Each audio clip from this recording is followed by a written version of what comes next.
ay surwaalka iyo waxa inta midabkiisa soo bedeshay magaciisa ila maalin walba ay furan tahay ay maanta oraysa qabo maantana markaas aad oraysa inta surwaalaad u baahantahay garan maysid inta shaarad u baahantahay garan maysid waxa weeye wixii cusub caalamka jecel guri baad soo galaysa waxa laale waxa yaala waa wixii reer galbeedka iyo warshadihiisa kaaga darane kabadha waaweyn baa guriyaha yaalo suxuun ma aragteen iyo koobab isku foorara oo sanamo oo waxa laale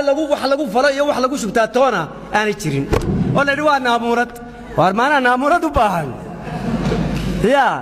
بل كورما كبردن او بخول ايدي لا استعمالي ماي سبحان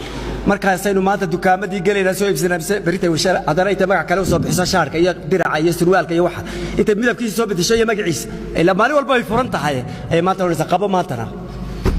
markaas aad oraysa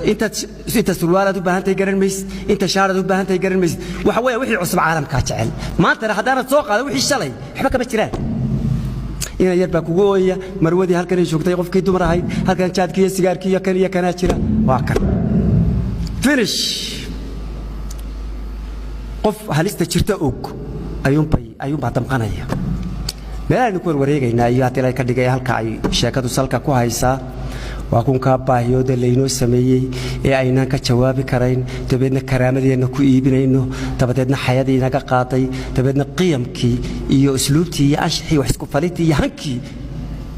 inaga dumisay inaga baabisay dad baynu midiidin u nahay dad baa inagu shaqaystaa ma akhirka dambana deemka waa iska tahay wayna ka gaal eegayna yar oo ka yimid dibadda oo aynu tabayacno kuwa halkan waanigi sheegay kuwa halka inoogu yimaada markay joogaan London tarbiyada seexdaan iyo meelaha tareenku maro tabeedna halka markuu yimaado abuu ilaahay yar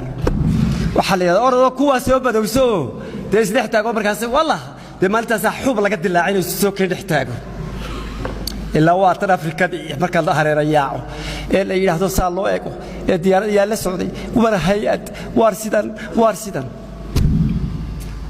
waa drop outs ki waxa la yiraahdo drop outs ka aan tirsanayna waxba ahayn way kuwa hadii ay ka dhigo halka markay yimaadaan labada kaliyood inoo qabtay waxay doonaan inagu sameeyaan waxa ay soo qaadaan inagu dulcuna inoona diidan inaynu wax garanno iyo inaynu fakirno iyo inaynu wax qabsano iyo inaynu waxaynu raadinayna waxaynu kari karno aynu raadinayna ayaga ku xidhaynaa ayaga ka doonayna